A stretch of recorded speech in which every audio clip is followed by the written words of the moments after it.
हमारे YouTube channel perfect knowledge में। जैसा कि आपको पता है हमारा साइंस प्रारंभ हो गया है कक्षा 10 का, और उसमें हमने कल आपको पढ़ाई थी अभिक्रिया, यानी कि रासायनिक अभिक्रिया क्या होती है, उसकी पहचान क्या थी, और रासायनिक समीकरण के बारे में हमने कल पढ़ा दिया था, है ना। तो आज हम संकेत पढ़ेंगे, कुछ महत्वपूर्ण तत्व और उनके संकेत, क्योंकि अगर आपको संकेत ही नहीं पता होगा तो आप इक्वेशन नहीं बना सकते, है ना। आप इक्वेशन नहीं लिख सकते हैं, समीकरण को नहीं लिख सकते हैं। तो सबसे पहले आपको तत्व और उसका संकेत पता होना चाहिए, याद होना चाहिए, ठीक है। तो मैंने बोर्ड पे सारणी बना दी है, मैं इसे समझाता हूं और आप भी अपने पेज पे बना लेंगे और इसे याद कर लेंगे, ठीक है। तो चलिए आज की क्लास प्रारंभ करते हैं।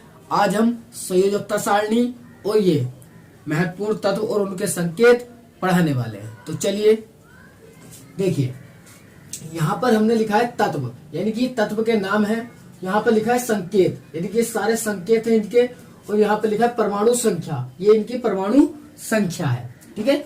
इसी तरीके की ये नीचे को देखो नहीं दिखाई देती, तो मैंने एक टेबल इधर बना दी है। आपको इन तत्व के बाद ये तत्व आपको नीचे कॉपी पे लिखने हैं, ठीक है। मैंने इधर बना दिया दोबारा से कि तत्व है, संकेत है, परमाणु संख्या है, ठीक है। तो चलिए देखिए, पहला जो तत्व आता है हमारा, आता है सबसे पहले हाइड्रोजन। क्या आता है? हाइड्रोजन। जैसा कि नाम में लग रहा है H हाइड्रोजन, तो इसका संकेत है H और इसकी संयोजकता होती है 1। क्लियर है? चलिए दूसरा आता है हमारा हीलियम। जैसे कि देखिए नाम में लगा हीलियम, ही यानी कि He, और इसकी परमाणु संख्या होती है 2। फिर तीसरा हमारा तत्व होता है लिथियम।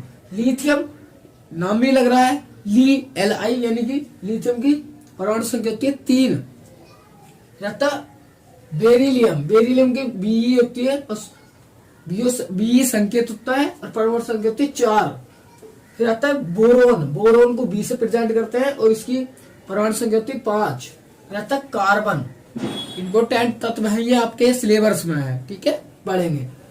कार्बन सी, इसकी परमाणु संख्या होती है 6। रहता है नाइट्रोजन, नाइट्रोजन को एन से प्रेजेंट करते हैं, इसकी परमाणु संख्या होती है 7।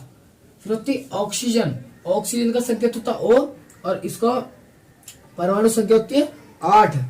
फिर होता है फ्लोरीन, फ्लोरीन को F का संकेत होता है 9, इसकी परमाणु संख्या होती है। फिर होता है नियोन, नियोन Ne होती है और 10 इसकी परमाणु संख्या होती है। फिर आता है सोडियम, सोडियम का संकेत Na होता है और इसकी संयोजकता 11 होती है। फिर आता है मैग्नीशियम, मैग्नीशियम Mg और इसकी संयोजकता होती है 12। थोड़ा ऊपर ले, ये परमाणु संख्या होती है क्या? 12। फिर आता है हमारा एल्यूमिनियम, एल्यूमिनियम Al इसका संकेत होता है और 13 इसकी परमाणु संख्या होती है। फिर आता है सिलिकॉन, सिलिकॉन का संकेत Si होता है और इसकी परमाणु संख्या परमाणु संख्या होती है 14, ठीक है। फिर इसके नीचे ही आपको इधर लिखा है मैंने। अब अगला आता है हमारा फास्फोरस, फास्फोरस को P से प्रेजेंट करते हैं और इसकी परमाणु संख्या होती है 15। रहता अगला सल्फर, सल्फर S होता है और इसकी परमाणु संख्या होती है 16। रहता क्लोरीन, क्लोरीन, क्लोरीन का संकेत Cl होता है और इसकी परमाणु संख्या होती है 17। फिर अगला आता है आर्गन, आर्गन Ar से प्रेजेंट करते हैं इसे, यानी कि संकेत होता है और परमाणु संख्या होती है 18। फिर आता है पोटेशियम, पोटेशियम का संकेत K होता है और इसकी परमाणु संख्या होती है 19। फिर अगला नंबर आता है कैल्शियम, कैल्शियम Ca होता है और परमाणु संख्या होती है 20। फिर आता है मैग्नीज, मैग्नीशियम और मैग्नीज में अंतर है, ठीक है। मैग्नीज, मैग्नीज का संकेत होता है Mn और इसकी परमाणु संख्या होती है 15। रहता लोहा, लोहा का संकेत होता है Fe, लोहे को आयरन भी बोल देते हैं, ध्यान रखना, Fe और इसकी परमाणु संख्या होती है 26। फिर आता है अगला नंबर कॉपर, कॉपर मतलब होता है तांबा, है ना, तांबा C इसका संकेत होता है और 29 इसकी परमाणु संख्या होती है। चलिए अगला आता है जस्ता, जस्ता मतलब Zn और इसकी परमाणु संख्या होती है 30। अगला आता है ब्रोमीन, ब्रोमीन होता है हमारा Br और उसकी परमाणु संख्या होती है 35। फिर आता है चांदी, चांदी आपने नाम जरूर सुना होगा, यानी कि सिल्वर, चांदी और इसका होता है 47 परमाणु संख्या। फिर आता है सोना, सोना मतलब गोल्ड भी बोलते हैं इंग्लिश में, सोना, सोने का संकेत होता है Au और इसकी परमाणु संख्या होती है 79, 81 यानी कि। फिर अगला आता है मरकरी। मरकरी को पारा भी बोला जाता है, Hg संकेत होता है और 80 इसकी परमाणु संख्या होती है। लास्ट आता है सीसा। सीसे को लेड भी बोल देते हैं, लेड, ठीक है। और Pb इसका संकेत होता है, 82 इसकी परमाणु संख्या होती है, ठीक है। आपको दिखाई दे रहा होगा 20 तक तो कंटिन्यू चले थे, 1 2 3 4, लेकिन 20 के बाद मैंने इम्पोर्टेंट तत्व उठाए हैं, ये आपको सिलेबस में है, ठीक है। आपको ये सारे पढ़ लेने हैं, याद कर लेने हैं कि कौन सा संकेत किससे प्रेजेंट होता है। इक्वेशन हम जब भी समीकरण को पढ़ेंगे और जब भी हम समीकरण को बना सकते हैं। ध्यान रखना, आपको संकेत ही नहीं पता ना तो आपसे समीकरण नहीं, आपसे केमिस्ट्री इतनी अच्छे से समझ में नहीं आने वाली है, ठीक है। अगर आपको केमिस्ट्री अच्छे से समझनी है और करनी है और केमिस्ट्री में पूरे नंबर लाने हैं, यानी कि रासायनिक विज्ञान का जो पहला पोर्शन है उसमें अच्छे नंबर लाने हैं, तो आपको ये तत्व जरूर याद कर लेने हैं और आपको पता होना चाहिए किसका संकेत क्या है, ठीक है। तो चलिए आप स्क्रीनशॉट ले लेंगे इसका। तो अब आप ये जरूर पढ़ लेंगे अगर आपको देखो अच्छे नंबर लाने हैं तो, ठीक है। अब मैं बनाऊंगा यहाँ पर क्या, संयोजकता सारणी। संयोजकता सारणी भी इंपॉर्टेंट है। अगर संयोजकता सारणी आप पढ़ेंगे, आपको संयोजकता याद होगी तत्वों की, तभी आप किसी भी तत्व का सूत्र बना सकते, किसी भी सूत्र बनेंगे हमारे। अगर आपको संयोजकता सारणी नहीं आती है, संयोजकता नहीं याद होंगी तो सूत्र नहीं बनेगा आपसे, ठीक है। तो चलिए आप करते बनाता हूं मैं इस पर क्या, संयोजकता सारणी और उसे पढ़ेंगे। चलिए अब बनाते हैं संयोजकता सारणी, यानी कि किसकी संयोजकता है उस आयन का नाम लिखा है, फिर उसका लिखा है संकेत, किसका, आयन का संकेत, ये संकेत है इसके, ठीक है। फिर लिखा है अधात्विक तत्व। अधात्विक तत्व जो है वे इस कॉलम में लिखे हैं और इनके संकेत यहाँ पे लिखे हैं। फिर अगला नंबर लिखा है बहुपरमाणुक आयन। बहुपरमाणुक आयन यहाँ लिखे हैं, उनके संकेत यहाँ पे लिखे हैं और संयोजकता सबकी एक है यहाँ पर, ठीक है। आपसे ये भी पूछ लिया जाता है क्वेश्चन में कि बहुपरमाणुक तत्व है निम्न में से, तो ऑप्शन देते हैं कोई सा भी, तो जिसमें ऑप्शन ये मिलेंगे वो राइट होगा, ठीक है। इसलिए ये आपको लिखना जरूरी है। तो चलिए पहला आता है हमारा, पहली संयोजकता एक, यानी किन किन तत्वों की संयोजकता एक है वो याद करना है। तो सोडियम, सोडियम Na इसका संकेत होता है, मैंने अभी बताया है, तो उसकी संयोजकता एक, इसलिए प्लस चार्ज एक है, क्योंकि Na पे प्लस चार्ज होता है और एक संयोजकता है तो प्लस एक चार्ज, ठीक है। तो Na की संयोजकता एक है, पोटेशियम की संयोजकता एक है, सिल्वर की संयोजकता एक है और कॉपर की संयोजकता एक है। इनके जो संकेत है उसके ऊपर प्लस आया, ठीक है। तो इन सब की संयोजकता क्या है, एक है।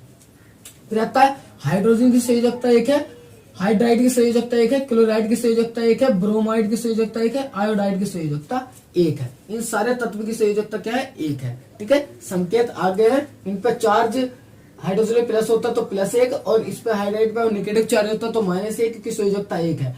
Cl पे माइनस एक है, ब्रोमाइड पे एक है और आयोडाइड पे माइनस एक है। देखिए फिर आता है ammonium hydroxide nitrate hydrogen carbonate, सबकी संयोजकता कितनी है, एक है, ठीक है। और इनके संकेत इनके सामने लिख दिए मैंने। हाइड्रोजन कार्बोनेट का होगा HCO3 और नाइट्रेट का होगा NO3 और हाइड्राइड का होगा OH और अमोनियम का होगा NH4।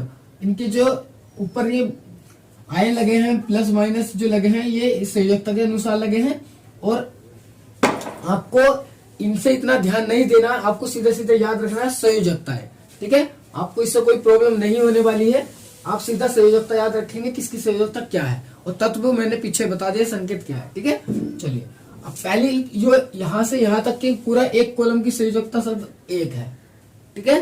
अब आता है दूसरा कॉलम। दूसरा कॉलम में हमारी है क्या, दो, तो पूरे कॉलम की संयोजकता दो है। तो दूसरा कॉलम आता है magnesium, calcium, zinc, iron, copper. इन सबकी संयोजकता क्या है, दो है। कॉपर ऊपर भी आया था, कॉपर नीचे भी आया है। देखो कॉपर की संयोजकता दो भी होती है, एक भी होती है, तो हम जो यूज करेंगे वो ज्यादातर दो यूज करेंगे, ठीक है, अपने सिलेबस में। चलिए संकेत आपको सारे पता है, मैंने पीछे बता दिए हैं। Mg मैग्नीशियम का होता है, कैल्शियम का Ca होता है, जिंक का Zn होता है, आयरन का Fe होता है, कॉपर का Cu होता है। फिर आता है ऑक्साइड, ऑक्साइड की संयोजकता भी एक होती है। फिर आता है सल्फाइड, सल्फाइड की संयोजकता भी दो होती है, ऑक्साइड की भी दो होती है, ठीक है। फिर आता है कार्बोनेट, कार्बोनेट की संयोजकता दो होती है, सल्फाइड की संयोजकता दो होती है, सल्फेट की संयोजकता दो होती है। सल्फेट का फॉर्मूला SO4 होता है, सल्फाइड का SO3 होता है, कार्बोनेट का CO3 होता है, ठीक है। और ऑक्साइड का O होता है और सल्फाइड का S होता है। संकेत, ठीक है, संकेत पीछे आ गए। ऑक्साइड यानी कि ऑक्सीजन की बात है। चलिए अब आती है लास्ट संयोजकता 3। तो 3 इस कॉलम में 2 ही तत्व है हमारे जो यहाँ पर है, एक एल्यूमिनियम एक आयरन। एल्यूमिनियम की संयोजकता 3 होती है, आयरन की संयोजकता 3 होती है। ठीक है, संकेत एल्यूमिनियम का ए लगता है, आयरन का एफ ही होता है। नाइट्राइड की संयोजकता 3 होती है, इसका संकेत एन होता है यानी कि नाइट्रोजन ही है। ठीक है, फास्फेट यानी कि इसकी संयोजकता कितनी होती है 3 और PO4 इसका संकेत होता है।